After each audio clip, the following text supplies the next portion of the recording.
இன்றைய இறைவார்த்தை சாமுவேல் முதல் நூலிலிருந்து வாசகம்.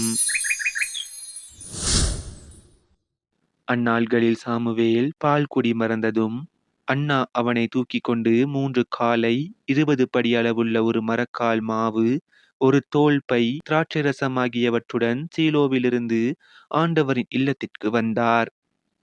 அவன் இன்னும் சிறு பையனாகவே இருந்தான். அவர்கள் காளையை பலியிட்ட பின் பையனை ஏலியிடம் கொண்டு வந்தார்கள்.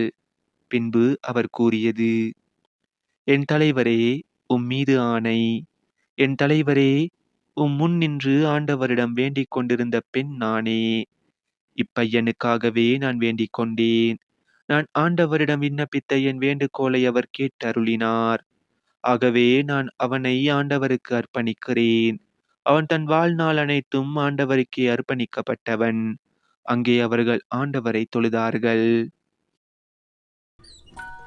இது ஆண்டவர் வழங்கும் அருள்வாக்கு.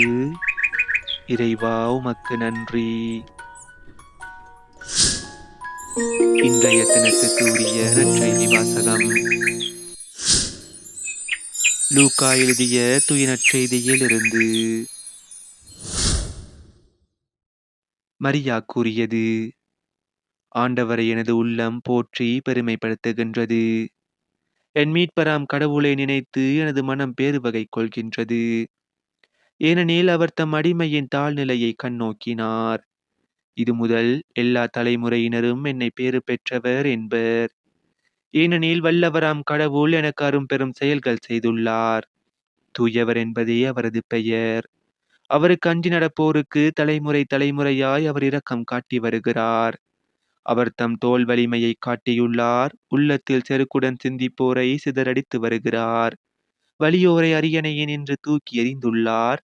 தாழ் நிலையில் இருப்போரை உயர்த்துகிறார். பசித்தோரை நலன்களால் நிரப்பியுள்ளார். செல்வரை வெறுங்கையராய் அனுப்பிவிடுகிறார். மூதாதையருக்கு உரைத்தபடியே அவர் ஆபிரகாமையும் அவர் தம் வழிமரபினரையும் என்றென்றும் இரக்கத்தோடு நினைவில் கொண்டுள்ளார். தம் ஊழியராகிய இஸ்ரேலுக்கு துணையாக இருந்து வருகிறார்.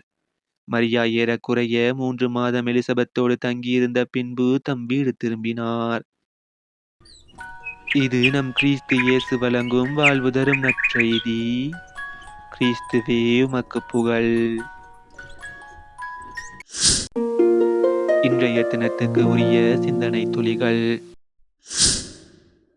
ஆண்டவரை எனது உள்ளம் போற்றி பெருமைப்படுத்துகின்றது. மனிதர்களாகிய நம்மிடையே ஒரு முக்கியமான நற்குணம் நாளுக்கு நாள் மறைந்து கொண்டே போகின்றது. அது என்னவென்றால் நன்றிக்கடன்.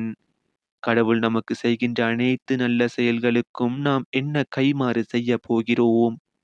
நன்றி மறவாமல் இருப்பது மிகவும் நல்லது. ஆனால் நாம் நன்றி மறந்துவிட்டு வாழ்கிறோம். அன்னை மரியாள் கடவுள் அவருக்கு அளித்த இந்த கொடையை எண்ணி பார்த்து கடவுளுக்கு முழு மனதுடன் நன்றி செலுத்துகிறார். போற்றி புகழ்கிறார். ஆடி பாடுகிறார். நம்மில் பலர் நம்முடைய நண்பர்களிடம் குடும்பத்தாரிடம் பெற்ற உதவியை மறந்து வாழ்கிறோம். எனவே நமக்கு உதவி செய்தவர்களுக்கு நாமும் நன்றியுடனும் வாழ வரம் கேட்போமாக.